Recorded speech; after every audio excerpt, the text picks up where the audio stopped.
All righty. Excellent. Excellent. Welcome, everyone. It's a pleasure to be here. We thank you for the opportunity as well for us to be able to present on something that we experience within the educational realms at our particular school as well. So welcome to the Anti-Racism in Schools webinar and presentation for today. I'll reintroduce myself. I'm Dr. Lavar Watkins. We just had us join us. Would you like to introduce yourself? Hi, I'm Juan Garibaldi, school counselor, social worker here at Idea Center in Chaparral High School. Thanks for having me. And as mentioned earlier, Shaun Harvey, academic advisor for Idea Center and Chaparral High School. All right. So with that being said, I'll go ahead and move forward with our presentation. So we just did the introduction of who we are, just a little background about our particular school. Our school is Idea Center. It was created in 2015 out of the construct of Chaparral, which are the alternative schools that we have in Grossmont Union High School District. So we do get to touch all the students within the district at Chaparral, but we've created Idea Center to be a school where students can come with smaller class sizes, where they get the opportunity to be around students that are like them, that are like their ethnicity, that are like their race, that are like their culture, and then they can be the type of student that they want to be. And so within this particular counseling department, we've set up that type of environment for students to always feel safe, to always come and be allowed to be the type of student that they were always born to be. So our agenda today, we're going to define what is racism and what is anti-racism.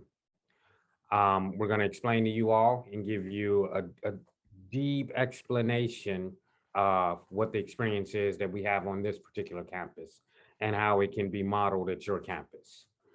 We're also going to move along to ethnicity and culture, where we're going to talk about the LGBTQIA+, the Latinx community, and the African-American Black community as well. Then we'll move along to give you tips and best practices to help you learn different strategies and to successfully sustain multicultural communities. And then at the end, through the chat, we can do an interactive discussion. If you have any questions, concerns, or you would just like to talk more and get questions about what we're actually talking about today in our webinar that we have today. And again, we appreciate you being here, and hopefully that you leave here today being a better individual and being more inclusive, equitable, and diversity at your school, so you can bring that to your school campus as well. So first off, we want to talk about the ideological process of what is racism. So this is something that we see in society now. This is a big deal, a big thing throughout the United States of America.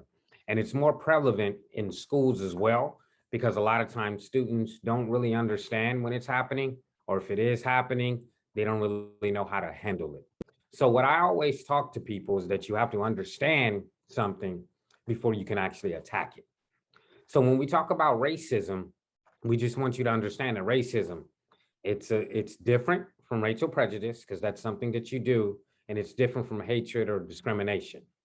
The actual construct of racism involves a particular group, one group, having this power to carry out systematic, which is something that happens all the time, whether it's conscious or unconscious, discrimination through institutional policies, practices of society, and things that we do by shaping a person's cultural beliefs and values that support those racist policies and practices. Now, what we're trying to explain is how to be anti-racist, which is anti-racism, and that deals with you.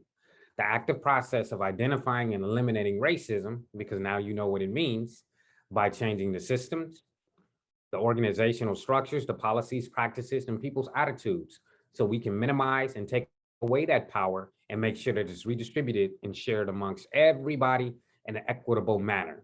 And then once we create equality and we have that equitableness, then we hope that racism falls. So again, by Angela Davis, this is one quote that's near and dear to me. She stated that in a racist society, it is not enough to be non-racist, we must be anti-racist. So all that means is that you can't sit around and see things that are happening understand that things are happening and allow things to happen. So you have to be an agent of change where you come in, you do something, and you try to implement change. That's the only way that we can defeat racism, because we can't let it continue moving forward. We have to take it, break it down, destroy it, and again, like we talked about before, redistribute the power throughout everyone else. So if you have any things, discussions that you want to go through the chat, by all means, throughout the presentation, we can answer those for you. Or, if you just have some comments that you want to have as well. And then while we're doing that, we're going to go talk about our particular experience that we have on our campus. As you can see here, this is a picture of our student body within our campus. Our campus is very diverse. We have almost every ethnicity that you can imagine, every type of religion that you can imagine, individuals from the LGBTQIA plus community as well. So our campus, we deal with all types of students. And then we have to make sure that we're cognitive of what their background is, what their culture is, what their likeness is, and then to be able to allow them to be here and to be individuals in society and individuals on our campus where they feel they have a voice and where they feel that they can be who they need to be without having fear or retribution for actually just being the person that they are. So first of all, I'm going to go ahead and move it on to Mr. Harvey. He's going to talk about the LGBTQIA plus community as well, because he's an expert in that as well. And as you can see, this is our graduation picture. And as you can see, the different diversities and ethnicities that we have as well. And I just want everybody to know, if you take something away from here, just remember that all oppression is connected, regardless, through everything. And so again, from the intersectional standpoint, we have to make sure that we break down those pieces, those wicked problems, to be able to ensure that we're no longer oppressed. So Mr. Shaun, Mr. Harvey, I'm going to turn it over to you. Thank you, Dr. Watkins. Good morning, everyone. Again, my name is Shaun Harvey. My pronouns are he, him, and his. I serve as the academic advisor here at Chaparral High School. And I'm very humbled and honored to be in this virtual space with my colleagues as well as fellow educators to speak to our campus's experiences with LGBTQIA students. As a Black gay male, I don't necessarily consider myself an expert, but pretty knowledgeable in the field and a strong advocate for all students, but especially our LGBTQIA students. So I don't have a lot of time because we are sharing our time during this hour, but I want to try and touch on gender identity, sexual orientation, highlight some of the challenges that our youth encounter. I'll speak to advocacy and supporting students, discuss the importance of inclusive language and pronouns, talk about the anti-racist educator, and then tag along to or conclude with cultural responsive teaching and counseling practices. So just a quick review, gender and sexuality, I know for some can seem like they're similar, but they're not identical. And it's important as educators that we understand the difference between the two. I do like this quote that I included by Mia Hamm. She's a soccer player. She says, "My coach said I run like a girl. And I said, if he ran a little faster, he could too." So I think it's important as educators, again, that we do understand the difference between the two, but also recognize that within our student population. I like the gender unicorn. It's a popular image of breaking down the difference between gender identity, gender expression, and sexual orientation, which is linked to physical and emotional attraction. We'll just kind of summarizing both. So gender and sexual orientation are fluid and they're developmental. And as professionals, school counselors, social workers, teachers, it's important to understand that our students are going to experience different phases or different stages within both identity developments. And our responsibility is to advocate and support students and families as they navigate the different challenges between the two. Within gender, there's gender identity and expression, there's gender roles and gender norms and variances. Again, due to time restrictions, I won't have time to go into all of this, but just kind of a quick review and awareness that there is a difference between the two. As we move to the next slide, I just want to review some of the terms within the LGBTQIA community. Specifically, I want to look at transgender and queer and questioning, because with our campus in particular, I think we are seeing an increase of students who identify as transgender or queer questioning. And it's important to know that not each one is sexual orientation or gender identity. So I did include a definition of each along with where it most likely falls within the category. But transgender is gender identity, and it's identification and behavior that typically doesn't match the traditional role or assigned sex of the student. Within queer and questioning, I don't know about on your campuses, but on our campus, we are seeing an increase of students who are identifying as queer, which is more used as an umbrella term or alternative for LGBTQ students. With our campus population, I would say approximately 25 to 30% of our students do identify in one of these different sexual orientations or gender identity. So as Dr. Watkins mentioned earlier, we are a very culturally diverse campus, not just with ethnic identity, but gender and sexual identity as well. So again, just a quick review of the terms. So we are familiar with those definitions and where they fall. And so we'll go to the next slide. So some of the issues that we see our LGBTQIA students face, and this is nationwide, and these are percentages that were conducted from the Gleason School Climate Survey, as well as the Trevor Project. But LGBTQIA students typically experience higher levels of discrimination based on their sexual orientation. So that's bullying, that can include harassment, physical harm. Also, students have experienced homelessness, suicidal, ideation, as well as attempted suicide, feelings of depression because of victimization related to their sexual orientation, and family rejection. So just, kind of knowing that some of the issues that our students face, having that knowledge and recognizing those challenges is a really good start for us as educators to begin to better prepare ourselves and getting access to resources and information so we can address these issues within our individual students as well as a campus-wide at the school body. So next slide, we'll cover so as educators, and this is specifically related to school counselors, there are standards that we are held to. And the American School Counseling Association has a specific position statement that they have for school counselors and working with LGBTQIA students. So there is a link embedded into this document. So if you have the time, please review this document. If you haven't already, it's definitely something that you want to be familiar with. All of the bullets and information on there. I just picked out a few that I think are most relevant to, for me personally, and maybe for the collective group. But as I mentioned previously, recognizing the challenges that youth face, working to eliminate the barriers that our students are facing in our school communities. One of the most important is, though, having a commitment to affirming all of our students, regardless of their sexual orientation or gender identity, and taking that a step further and working to create a safe school environment and safe spaces for students. I'll talk about the inclusive curriculum a little bit later and supporting families and also resources that we can have access to towards the end of the presentation. So pronouns, and this is been a very popular topic, especially on our campus.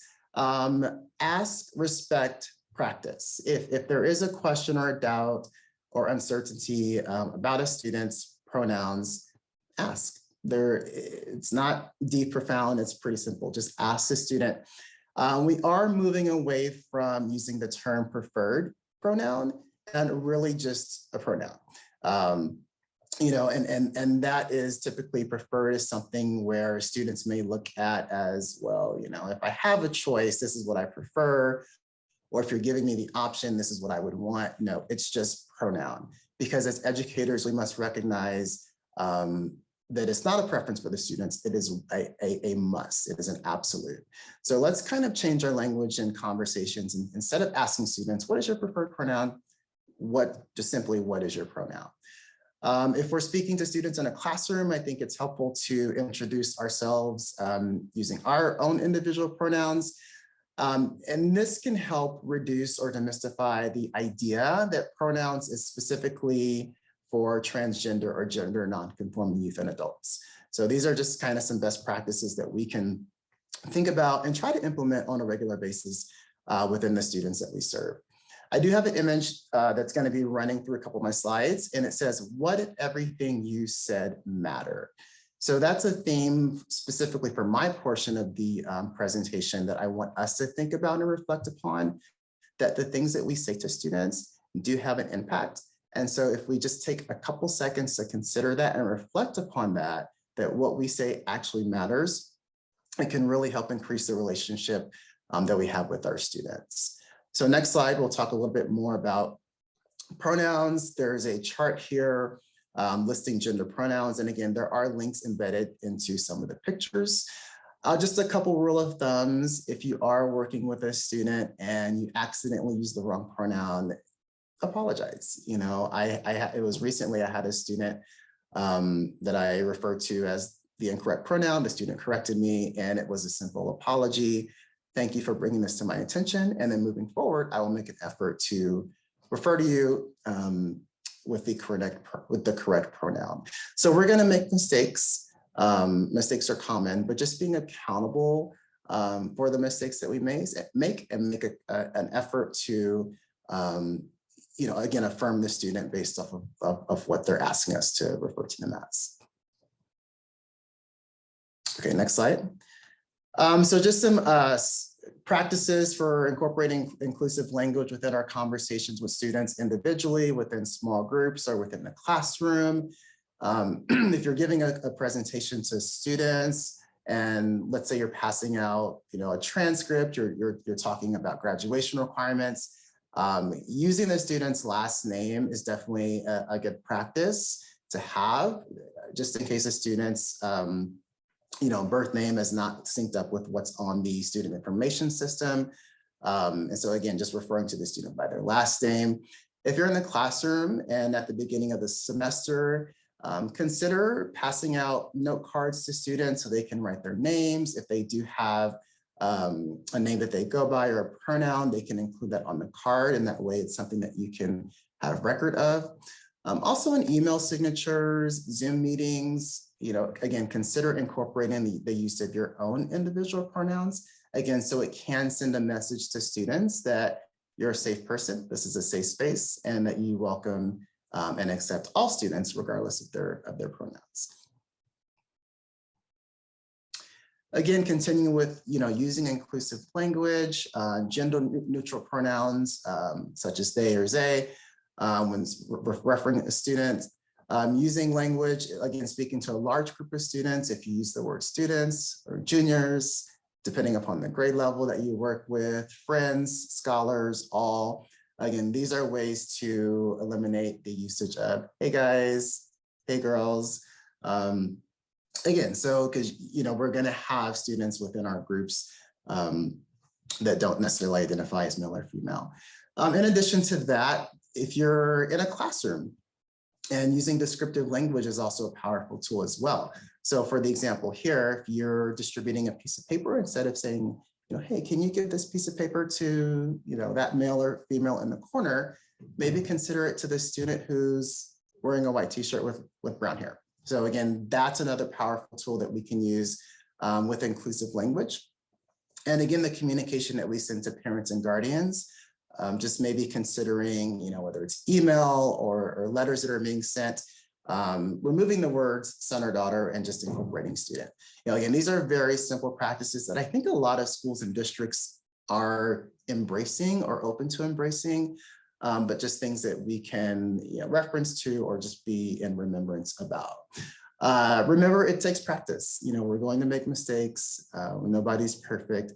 But if it's in your mind regularly, the more we do it, the more we practice, the more natural it will come to us.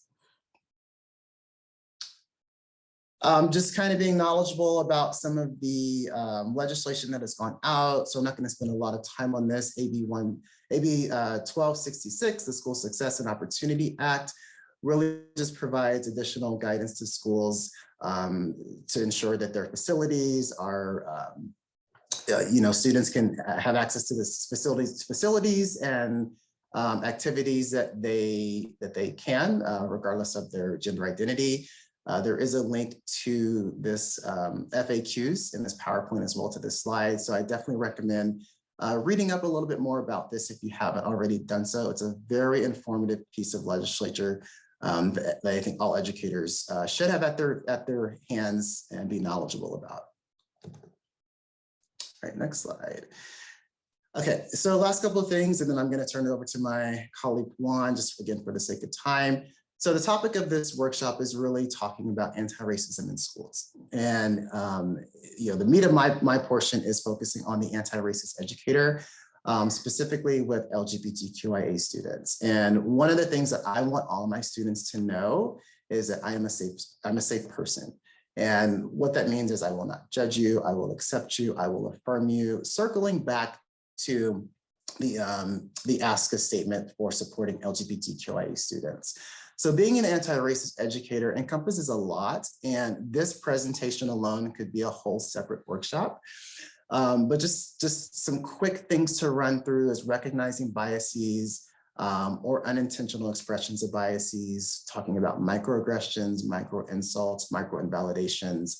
Again, one of the things I said at the beginning is, what if everything we said mattered?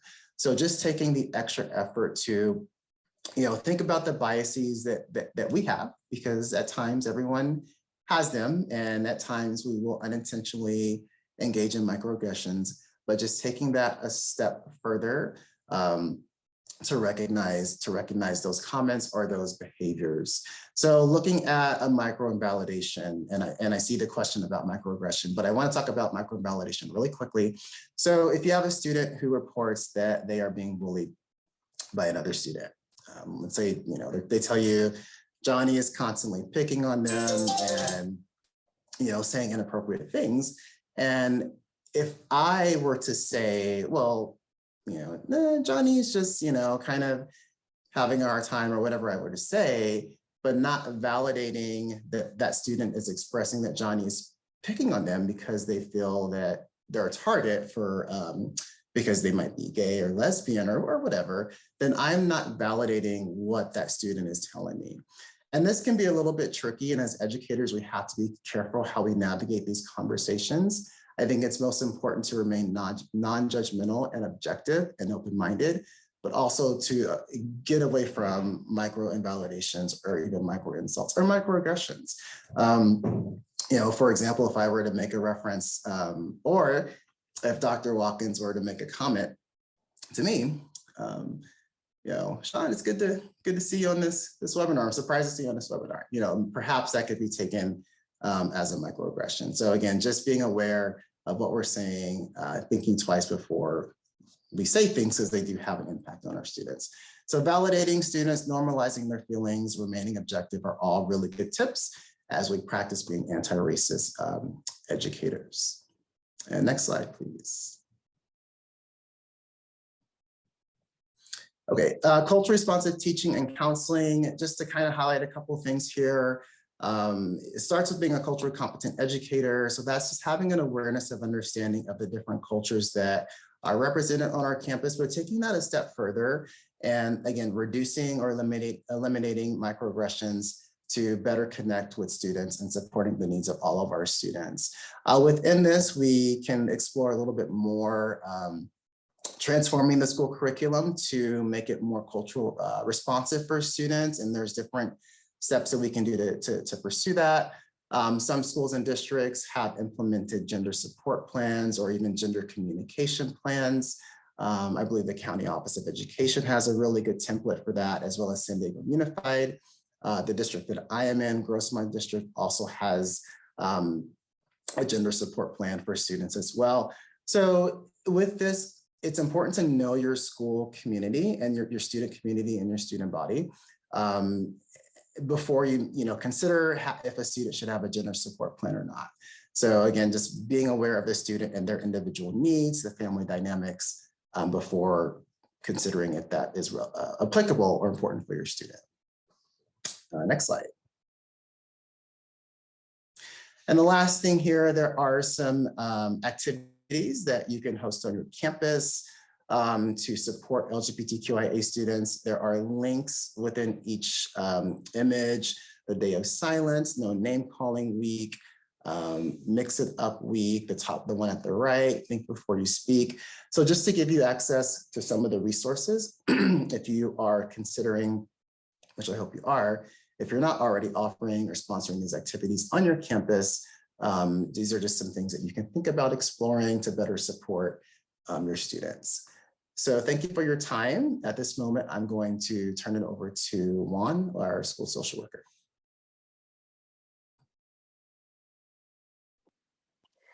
Hi, good morning. So the Latinx community, it can be a very confusing one, even for me, being Hispanic, Chicano, Mexican-American, Latinx, and a new term that I just learned about, Latina, right? Growing up, I always considered myself just Mexican because that's what I, thought that I always was. But it could be a very confusing time. And as you can see by some of my charts up here, most people don't even use these names or these classifications because they're not sure what they even mean. So forever, people just grouped everyone as Hispanic, right?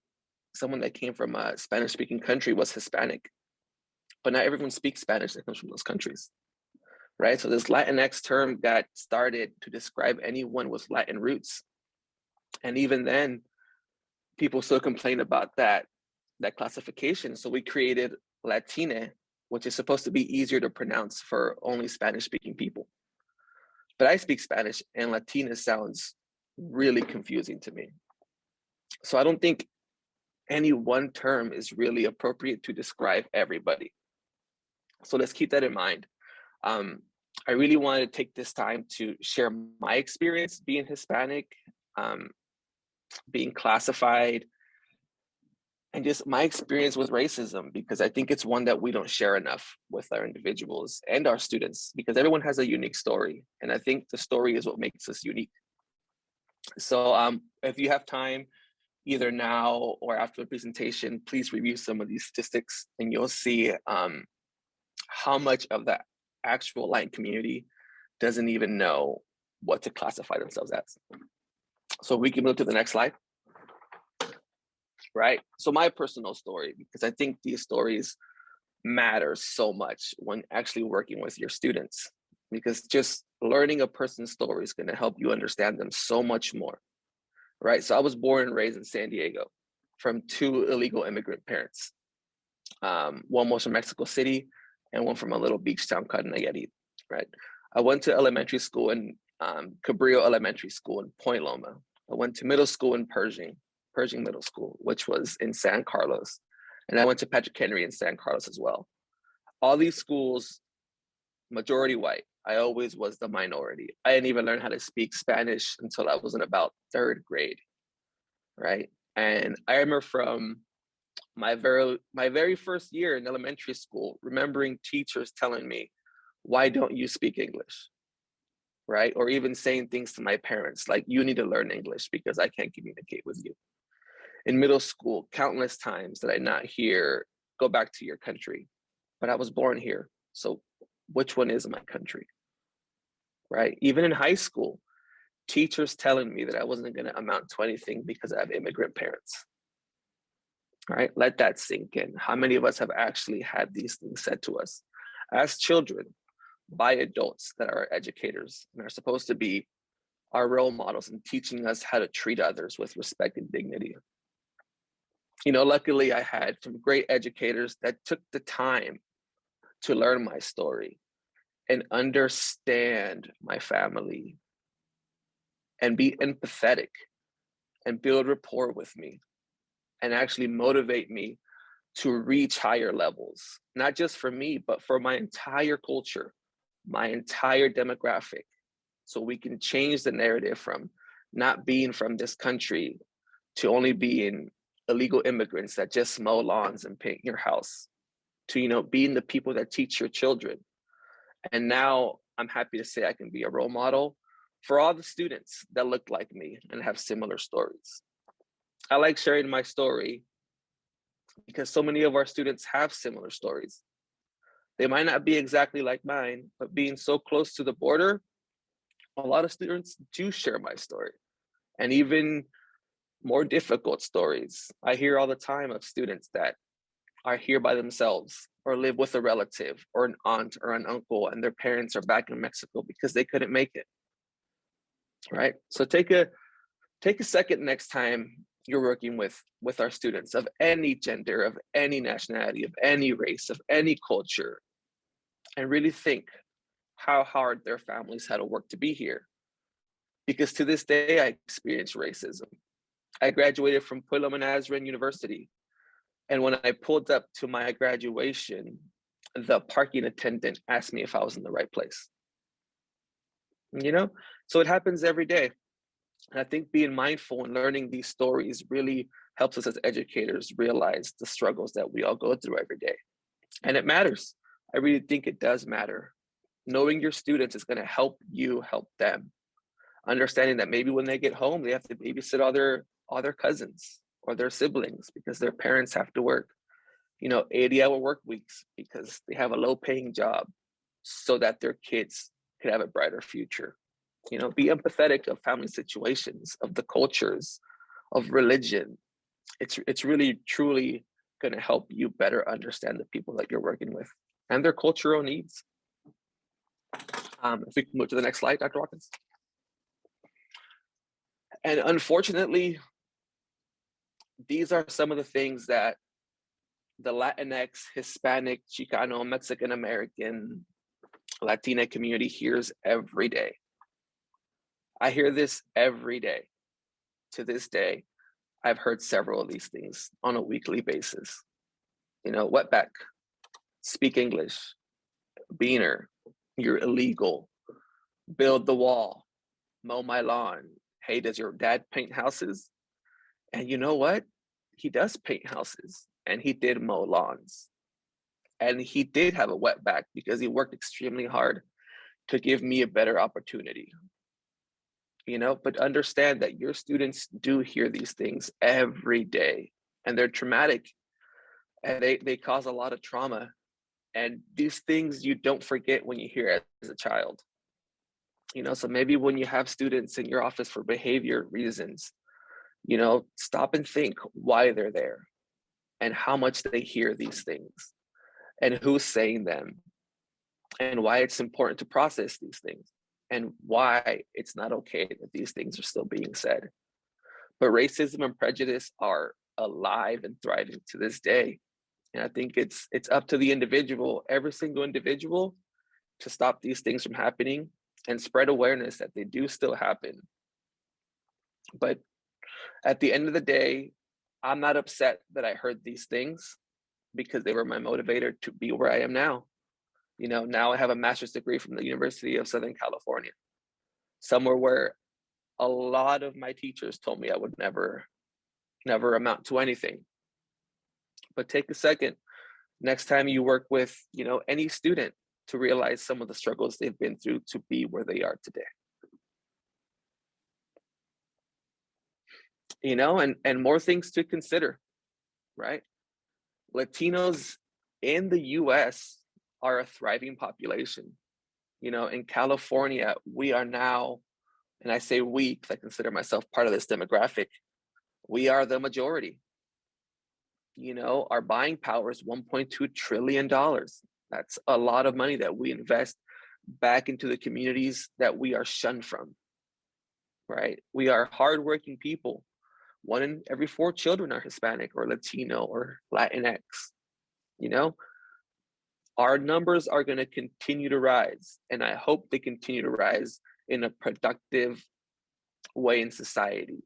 You know, we need more culture in our big universities, in our educational institutions. We need more people that look different in our schools, to make our students feel welcomed and to know that there is hope and that they can amount to something and not just hear that they're wetbacks or that they're illegal or that their parents are working dead-end jobs.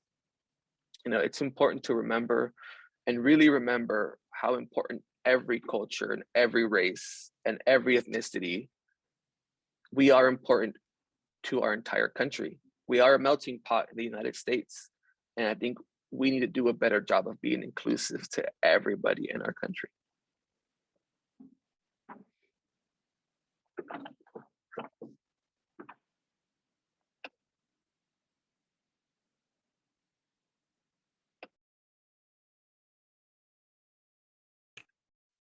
Okay.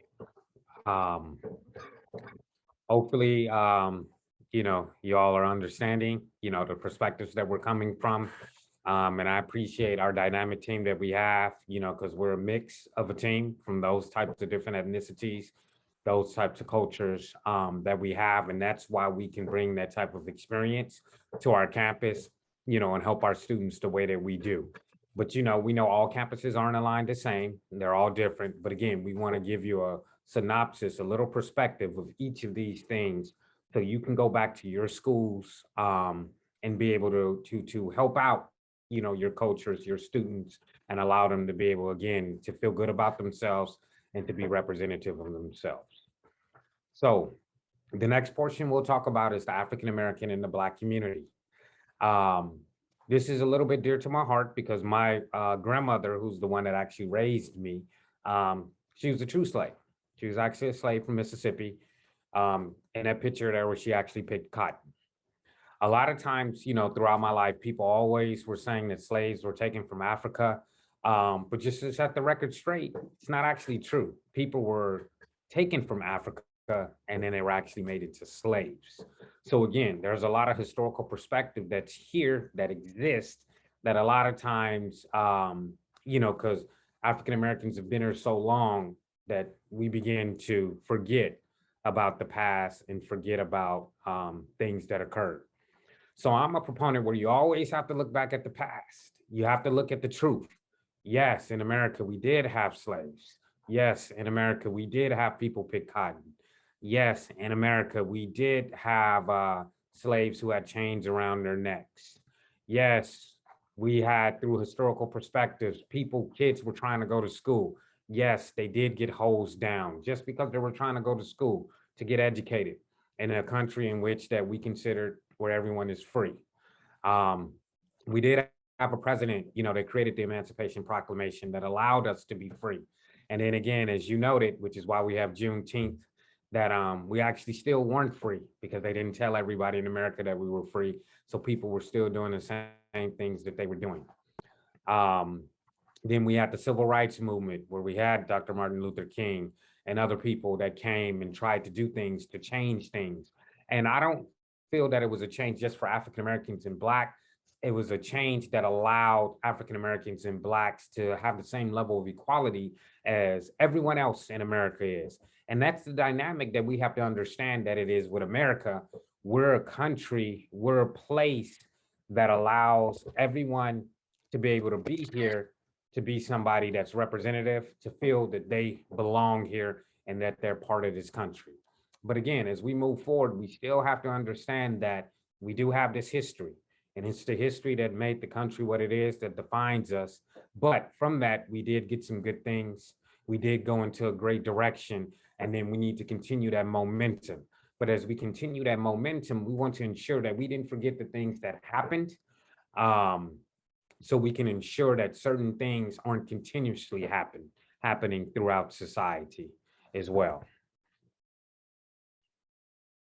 So what I'm talking about when we're talking about these types of things that are occurring in society, it deals with the conscious and unconscious biases that a lot of African Americans or Blacks feel, you know, when they go through life, right? It's some things because people still view things perspective where they have certain social stereotypes about groups of people that are individuals from outside their own conscious awareness. So if you're from a different state and you may not see a certain particular group that's representative, but the only time that you see that particular group is what's shown on television, the internet, through music. You may define that person as being that, even though you never met that person. So unconsciously, it's just within you, and then you just assume that that's the way that person is, even though you've never met that person, but based on that, that's what you assume. And then we have the conscious bias, which we have individuals who predicate social stereotypes about certain groups and people, and they know that these things occur. So it's just like when we know that individuals, were part of slavery, that they had these issues and things like that, but they still move forward and do the things that they do. And this is was always prevalent in the Black community. Again, as my story is, I grew up from Chicago, Illinois, and things of that nature, being in the military and all that. A lot of times when I grew up, they always said that African Americans weren't good at science. We were very emotional, very loud. We had intellectual inferiority. We weren't allowed to be in the gay program. We were very aggressive. We were very violent. Those types of things. And that's been something that's been going throughout history as well. And that's how people view us. And, I just want to set the record straight because, from all races, all ethnicities, we have phenomenal geniuses. We have scientists, we have doctors, we have lawyers, and we have all those types of individuals. And it's just now, as society moves forward and we're beginning more and more open, we're allowing people to be on the same plane and people to have the same opportunities. Because remember, we had historically Black colleges created because we couldn't go to the regular colleges. We had to create our own restaurants, our own banks, and things like that because we weren't allowed to be able to do those things. And you have to understand sometimes how it feels to be taken from a country to be brought into this country, and then you're not allowed to do things as everybody else in the country, and you don't really feel as part of that country. So yeah, we're called African Americans, but sometimes that American piece doesn't resonate with the African American community because we don't feel that we're considered truly American, even though we were here and we built the country up, on our backs, just as we did, in the past, as other ethnicities did as well. So it's just trying to understand that when people, just from a historical perspective, to set the record straight, so people understand other people's cultures, other people's ethnicities. And that's what we try to do at the school. We try to bring to light when we have our thematicness of celebrating every month's cultures, every month's ethnicity, so people can understand what other cultures went through, what people went through, what they had to do to get to where they got, and why they're a prominent individual in society and why they should be celebrated. So that's something that we definitely do at our campus as well. With that being said, there's always something that I hear as I go to every campus, many locations. Again, it's that thing called the N-word.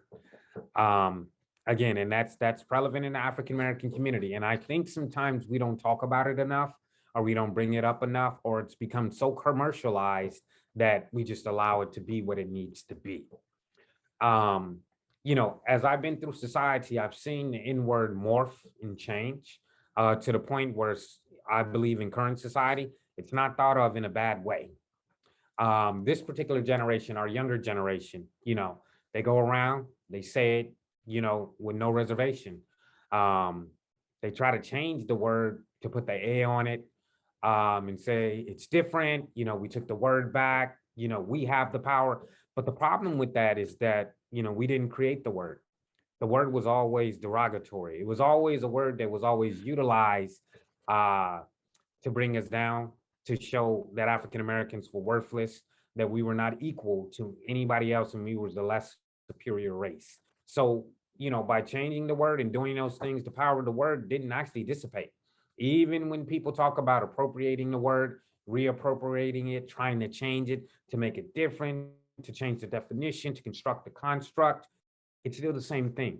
Because the problem is that the historical aspect of the word is actually being erased. So when we try to reappropriate and appropriate and change things, we're taking away the history of what that word actually was and how it existed, because it's still there. And what you have to understand, even if you change a letter here, a letter there, people who grew up in that era the segregation era, the era where they had to be slaves, it brings trauma. It hurts them because that's what they were called when they didn't do something right, or just upon coming into a room, that's what they were called. The poison will always be there in the word forever. It's always intricately linked to violence and the brutality that they had in those times on the Black psyches and derogatory aspersions of Black people and Black bodies. That's why we were hanged. That's where we get the concept of the picnic from, where people came to eat, to see African Americans and slaves hung, and they thought it was good and they thought it was okay. And that's how society was. So that's something that we have to look at and we have to understand and see that to be fact and see that to be truth. So that's what occurred in our country. And again, you know, I was a naval officer. This is a wonderful country. I love it. Wouldn't change it for the world. But with that being said, you still have to understand the past of what America was and how it is. And so when we have students at our school sites, you know, that are using this particular word, it doesn't matter how much you appropriate it, you cannot rid it of slavery and its actual existence. And me being an African American, yes, I do get on other African Americans for utilizing the word, because the problem is because when they utilize it, they make it okay for everybody else to utilize it. Because if you say you change it and you make it a different definition, then you're saying that it's applicable and it's okay for everybody else to utilize in their particular word usage. And I feel that the only way to deal with that is to take it away, to stop people from utilizing that word to begin with, and then just don't say it at all. Because again, it goes back to its initial meaning, and that's what it always will actually be. And so we have to tell our students at our school that it's about self-education and self-critique. We're not trying to go around and tell others and tell people, hey, you can't do this, you can't do that, you shouldn't say that. What you want them to do is to say, how do you figure out, you know, how we think and how the words that we use are mirroring our thinking? Just like Mr. Harvey said in the beginning, what if everything we said mattered? That's how you have to look at that particular situation as well. So I don't feel, you know, just because I'm African American, that I'm allowed to say a word that was derogatory to me and that was utilized in that way for a whole entire race of people. That makes zero sense to me at all.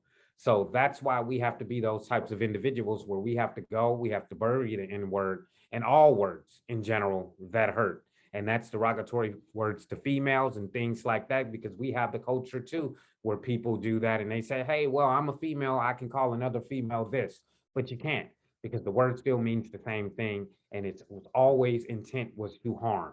So if we take that, and then if we can go to a mirror and if we say that word to the person in the mirror, and if we feel okay with it, then I guess you can go forward and say it's okay to use that word. But I can guarantee 100% out 100% times, people would not feel comfortable and applicable and happy if they looked in the mirror and called themselves that word and felt that that's who they are as a person. So just think of it from that perspective. So we do want to go about some tips and best practices.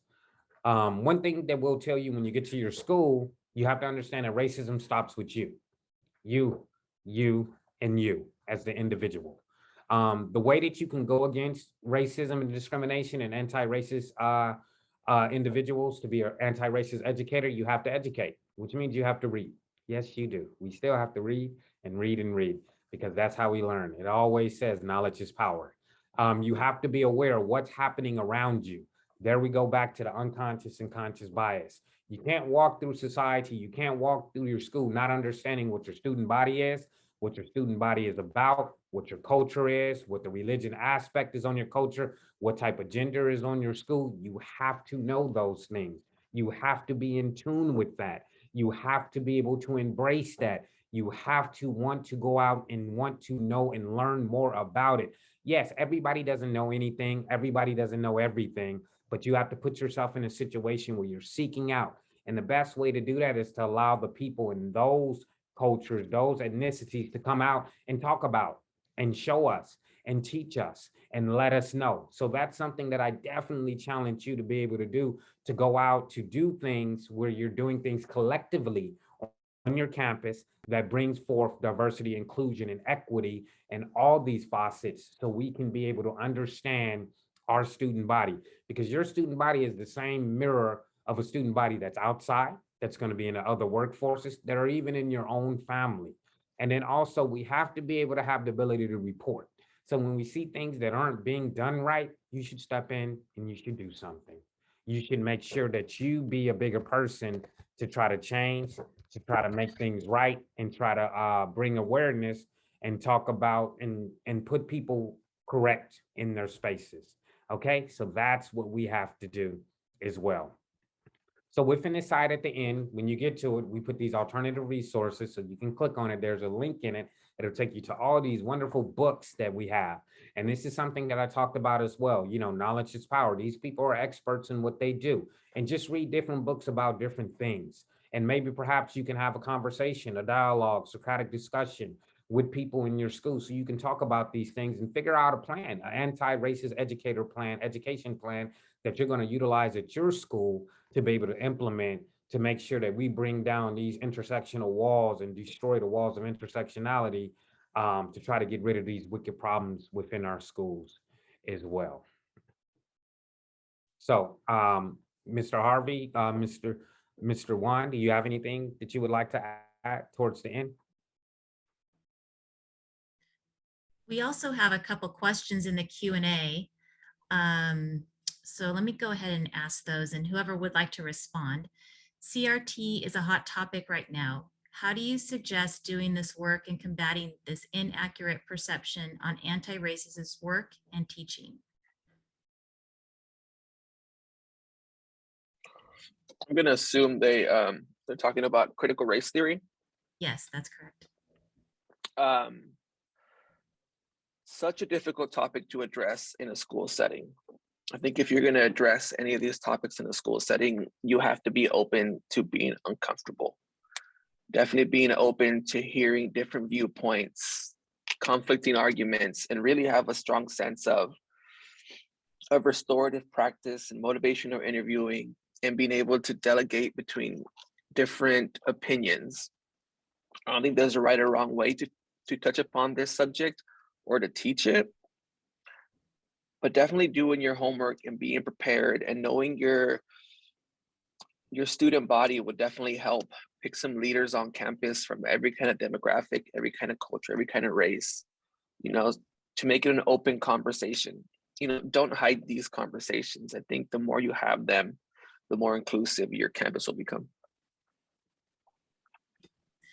Another question, how can we address recognizing biases and microaggressions that occur with our white colleagues that may not see the importance of these issues?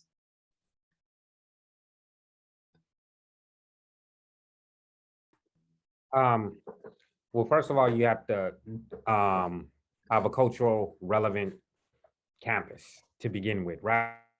So, you know, personally, all your curriculum that you're doing, that you're teaching should have some type of component of critical pedagogy in it as well. So by what you do in nature of what you're doing in the school system, you should have those things embedded in there that'll be able to allow those certain things to come out. Because remember, history is history. The truth is the truth. And then you have to allow your colleagues to be able to accept the truth. But again, you can't have your colleagues sitting in a classroom with a diverse group of students, and then they're not being able to have the ability to be able to teach those diverse students. Because remember, it's just like every student learns differently. It's the same way when you have every student that comes from a different culture, you know, they're going to act different. Their mannerisms is going to be different. So in order for you to be an effective teacher and an effective individual in your classroom, your pedagogy has to line up with trying to understand their culture and trying to make the student feel comfortable and trying to meet the needs of the student. Of course, you're going to have people that come at you in a way where they don't understand, you know, which is that unconscious bias, or those people that are, you know, closet racist, or, you know, have other types of biases within them. But what you have to do, you have to be an agent of change. You have to be that type of individual to just bring things up. You can bring it up in a respectful manner. You can tell a colleague that they're doing something incorrectly in a respectful way.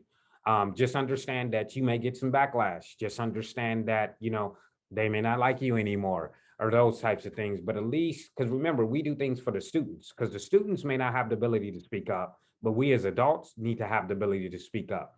And then if you can't do it alone, then try to get somebody else to do it for you, or get some help, or talk to your admin, or try to read up more to try to understand, to be able to deal with those situations. But what I don't want you to do is to continuously allow that type of behavior and those people on your campus, to make everybody and all the students and staff feel uneasy because they have their biases. And again, a lot of people just don't know. They have no idea. They weren't taught any different. So help them be taught different, help them understand, help them see the perspective. And it's several things that you can do to bring them more immersed in that. And that can be culture days. That can be, certain types of food days, or trying to celebrate particular days and things like that, where you put it in their face and then they have to see it, they have to understand it. And then always it's a continuous evolution. So it's not something that's going to occur overnight. It's going to take time, but you just have to do it one step at a time. But I just say silence and doing nothing, that'll solve nothing. So we just have to continuously try to, put things in that particular perspective. I just want to add to that really quickly. I think it's important, specifically with microaggressions, to ask questions. So maybe asking colleagues, if they make a statement, what did you mean by that? Can you clarify that? That takes the conversation a little bit further. And perhaps the individual may or may not, think twice about what the statement that they're making. So it does open up the opportunity for discussion and dialogue when you're asking clarifying questions. There was a question in the group chat about an example of microaggression, and I wanted to speak to that specifically for LGBTQIA people. So I just experienced one, not personally, but overheard one this past weekend. I was at a barbecue with a group of friends, and one guy made a comment about his sister, that she's a lesbian and she's getting married. And his comment after saying she was a lesbian, he said, but she's very pretty. So, I don't think he necessarily had any harm in making that statement or thinking that, lesbians aren't pretty, but that could be interpreted as a microaggression. I play a lot of beach volleyball, and I've been playing for many, many years. And so a couple of years ago, and I'm openly gay, I've had people that had made comments of, wow, you're really good. How are you such a good volleyball player? Are you asking because, why are you asking? So, again, I think people aren't aware sometimes of the things that they're saying. So circling back to asking clarifying questions can hopefully help eliminate or reduce microaggressions. Thank you. And I think too, another way to help your colleagues at your school really understand different perspectives and cultures is also to get your student voice. Teachers don't always listen to other adults, but they do listen to kids, and they do listen to their students. And that piece where you can empower your kids to share their stories and to share their feelings, if it be on a panel, if it be through anonymous surveys, but empowering your students to voice how they're feeling, voice how they're not feeling safe on your campus, really can help, especially if you have teachers who are not open to listening or going to different professional learning opportunities to see how they can better their practice. So that student voice is such a key piece. I know that for me, when I hear a student sharing their story, it really touches me and it makes me want to change. And so it's a very powerful tool, and it works both ways. The students then feel like they are contributing to making their school safe from that point on. We had one more question. The N-word is used by people of color amongst themselves, as I hear you saying. So what are your ideas for a non-Black person to bring that up with a person who is Black and the problems of using it? That's an interesting question, because that keeps happening everywhere. Every campus I've been to, it's an issue that's happening worldwide. I'll put it like that. But think about this though. You can tell any person that something that they're saying is offensive to you, right? So I'm a Christian. People say Jesus Christ, and I'm like, well, Jesus Christ isn't a curse word. Why do you keep saying that? I'm not comfortable with that. You understand? but maybe other Christians don't feel the same way. And, and that's where we have the issue, because it's not the same throughout. Okay. But I don't really care about what's the same throughout in that aspect when something comes to me where I'm being offended. So I still have to speak up, because guess what? They won't know that that offends you if you never say anything. Again, we've had some backlash for having black people tell, other Black people, stop using that word, because then they're like, well, you're not Black, you can't do it. Because I've heard every excuse and been around these particular conversations. What we have to do, we have to come with a consensus where everybody feels that that word shouldn't be used at all, regardless of what race that you are. So if you're Asian, if you're Latinx, if you're LGBTQI, if you're Asian, doesn't matter. If everybody has that same mentality and says the same thing and says that's not a good word to use, that's a bad word to use, don't use it. If you get into a situation, just have a black person come and try to do that, because then maybe if they hear it from a Black person, then maybe they'll be more apt to not using the word. But that's a continuous argument. That's a continuous struggle that I have all the time. But a person, I think I've gotten students now that when they do say the word, and if I'm there, they're like, oh, I'm sorry. Oh, I shouldn't have said that. Oh, I didn't mean it, because they know it's wrong. But what that's telling me is that they know it's wrong. They know they shouldn't say it. They understand that it's a bad thing, which is why they're trying to self-correct themselves. But you have to be that person to let them know and continuously say, hey, man, don't say that. That is offensive to me. Don't do that. Stop saying that. That's a bad word. And then again, as far as your campus, you have to give some history. Because again, I can guarantee those students, African-American students that are saying the word, have no clue about where that word came from. And so we have to go back to explain to them, this is why this word is the way it is. And again, so when we sit there and we say it, all we're doing is just bringing back that historical time that we're trying to get rid of. So that's what we're trying to do. So you just have to do that. So it's just a continuous thing. And you got to be ready for the struggle. You got to be ready for the struggle and be okay with that, because you're going to get a lot of backlash. And that's what we do in this type of work. And that's what we're going to have to deal with. But you gotta continuously to be that type of voice and lead by example. That's all. So thank you. I know that we ran a little bit long, but this conversation is so important, and it's important to keep talking about it. Like all three of you have mentioned, is that we can't just stand by anymore. We need to be present. We need to be vocal. We need to be advocates for our kids. And so you are all leading by such amazing examples. I truly appreciate your vulnerability, your opening up to your own personal stories, and how you relate with your students, and how you're truly making your campus a place where it's safe for all of your students to attend. Probably one reason I love Idea Center so much, and the work that is going on there. So I want to personally say thank you again. This was a wonderful webinar, lots of great information, lots of great resources. If you happen to check in late, or you want to come back and see or revisit some of the points that our presenters made today, this has been recorded and will be posted on our SDCOE School Counseling webpage in about 2 to 3 days.